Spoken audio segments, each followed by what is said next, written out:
प्यारे बच्चों, मैं हिंदी शिक्षक प्रशांत मिश्रा आप सभी को आपकी पाठ्यपुस्तक क्षितिज भाग 2 के पाठ 9 संगतकार कविता, जिसके रचनाकार मंगलेश डबराल जी हैं, को पढ़ाने जा रहा हूँ। आप सभी ध्यान दें। इसके पहले हम लोगों ने भाग 3 तक का अर्थ जान लिया था। अब आगे की चौथे भाग की बची हुई पंक्तियों का अर्थ जानेंगे। आइए ध्यान दीजिए।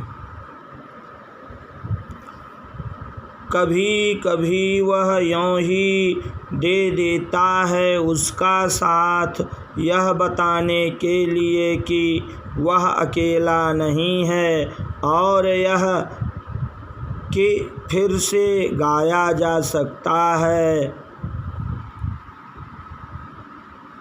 गाया जा चुका राग और उसकी आवाज़ में जो एक हिचक साफ सुनाई देती है, या अपने स्वर को ऊंचा न उठाने की जो कोशिश है, उसे विफलता नहीं, उसकी मनुष्यता समझा जाना चाहिए।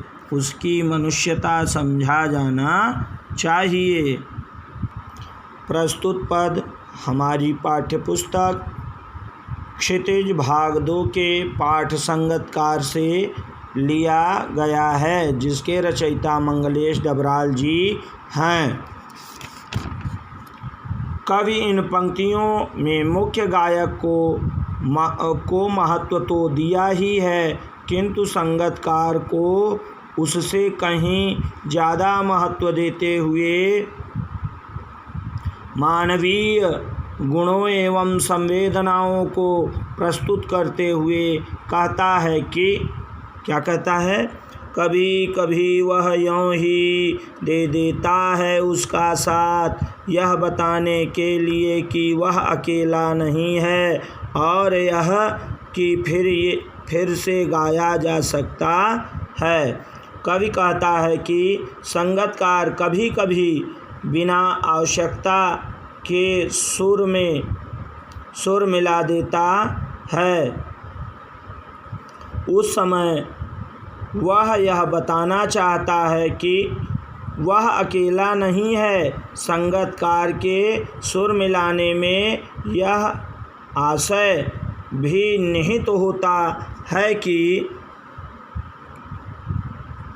गायक जो राग गा चुका है, यह आशय होता है कि गाया जा चुका राग और उसकी आवाज़ में जो एक हिचक साफ सुनाई देती है, या अपने स्वर को ऊंचा न उठाने की जो कोशिश है, उसे विफलता नहीं, उसकी मनुष्यता समझा जाना चाहिए।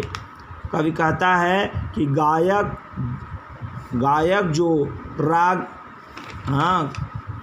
निहित होता है कि कवि कहता है कि गायक जो राग गा चुका है उसे वह दोबारा भी गा सकता है। संगतकार की आवाज़ों में हिचकिचाहट यानी संकोच की ध्वनि साफ दिखाई देती है। अपने स्वर को ऊंचा उठाने का प्रयास स्पष्ट रूप से नज़र आता है। उसके इस प्रभाव को